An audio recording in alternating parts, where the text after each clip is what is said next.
Episode 8 of Northside Manor. We've given you guys 8 amazing episodes. I'm Michael. I'm Gabriella. We're going to start today off kind of different. We're going to do Cubs history. So today, August 21st in 1968, Billy Williams drives in 9 runs as the Chicago Cubs sweep a doubleheader of the Atlanta Braves. It's kind of perfect for who they're playing this weekend. Yeah, and speaking of games, the last time we had our show, they were playing the White Sox. So for that series, Game 1, we won 6-5. Clayton Richards 3-0, and Rondon recorded his 20th save, which was awesome. Coghlan had 2 home runs, and Rizzo also had a home run. And then Game 2, we won 6-3. Jake Arrieta won his 14th game, and Rondon recorded his 21st save. Game 3, we lost. Pretty upsetting. 3-1. Soler homered, which was our only run. The White Sox snapped our winning streak. If we would have won that game, it would have been 10 in a row. And the only other thing about that series, the White Sox are the crosstown champions. We'll get them next year. We will. And then we played the Tigers. I don't even want to talk about this series. It's too early to talk about it. I mean, but we had some good home runs. Yes, so we'll talk about that. Game 1, we lost 10-8. There was a rain delay, bad storms in Chicago that day. Tigers hit 3 home runs in the first 2 innings against the Cubs that tied the most home runs by a visiting team at Wrigley this season. But Coghlan and Schwarber both homered. We also lost Game 2, 15-8. But Fowler, Bryan, Schwarber, they all homered. Bad news is Lester gave up a grand slam. Unfortunate. And kind of weird. Yeah, but Madden does this. Madden, you know, he was up to something. Denorfia pitched, but his fastest pitch was 58 miles per hour. I'm pretty sure the kids in the Little League World Series can throw faster than that. But, you know, he's not a pitcher, so. Now on to the Braves series. Game 1 yesterday, we won 7-1. And it was a pretty amazing game. Back to our winning ways. And the best news of it all, Arrieta with his 15th win, most in all of the league. The last Cubs pitcher to be first to 15 wins was Greg Maddux in 1988. Unbelievable. So you smell that in the air? You smell that? A Cy Young Award? I do. I think he's going to get it. The only person that's standing in his way is Clayton Kershaw from the Dodgers. I mean, he's had an amazing year so far. He did the last year, so if Arrieta keeps it up, we got it. I think we got it in the bag. Still on the topic of our ace, Arrieta allowed 15 balls in play, all on the ground. The first pitcher in the past 10 years to go at least 6 innings and not allow a fly ball. It's unbelievable. That's amazing. He's so good. And then Rizzo hit a 3-run homer yesterday, and Russell also homered. Chris Coghlan tripled 2 nights in a row. Cogs, Rizzo, Russell. Ooh, those are some good names to say. I know. And so we play the Braves. Still Sunday. Hendricks on the mound today, looking for his 7th win. Heron Saturday against Perez. Hamill Sunday against Whistler. So you're around the league news this week. Chase Utley was traded to the Dodgers from the Phillies. He is meeting back up with his lifelong friend, Jimmy Rollins. That's going to be great that they're reunited. Red Sox manager John Farrell has announced this week that he has cancer. Hang in there, dude. Cancer sucks. It really does. Everyone has been affected by it some way or shape. So, as a Chicagoan, I'm saying Boston strong.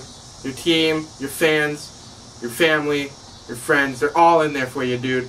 So hang in there. Chicago is the 3rd best dressed city when it comes to Major League sports. The Cubs are at the top of the list with their pinstripes.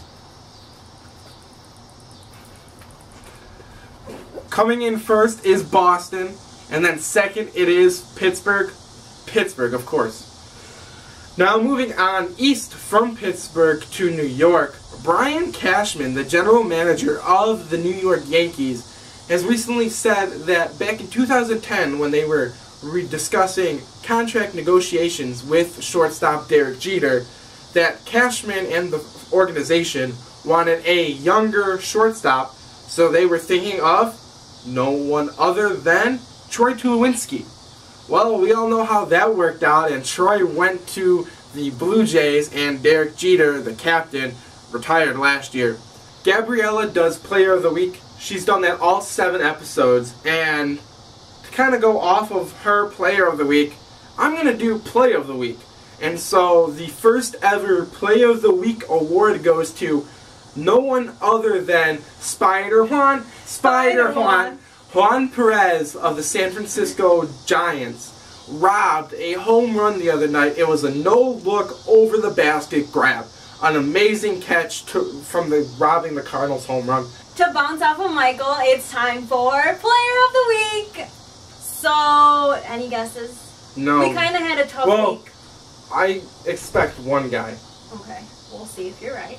So, the Player of the Week, drum roll. Chris Coughlin! Were you guessing that? No, I was thinking Rondon. I was gonna pick him, but then Coughlin. He's just been killing it lately. He tripled 2 nights in a row. He's adjusted to helping out at second base, and he's been consistent with batting third. So I'm gonna give it up to my boy Cogs. So congrats on being Player of the Week for episode 8. So we all know as Cubs fans, Joe Madden has been called a mad scientist before. So we decided to make a new segment called Madden's Madness! A whole segment dedicated to his madness. So for this week, new clubhouse rules. The clubhouse is open later than usual. He doesn't want anyone there till 11:30 a.m. He kind of wants to rest the players. He said it worked in the past. So we'll see how it goes. Batting practice is optional. And another cool thing he's doing, I love ice cream. I'm sure you guys love ice cream. If the Cubs win, he gives them post-game ice cream. So last night they won, and what did Joe Madden do? He gave them ice cream. So not only do we have the pitcher with the most wins in all of baseball, we also have the most home runs out of the All-Star break in all of baseball, with 41 homers.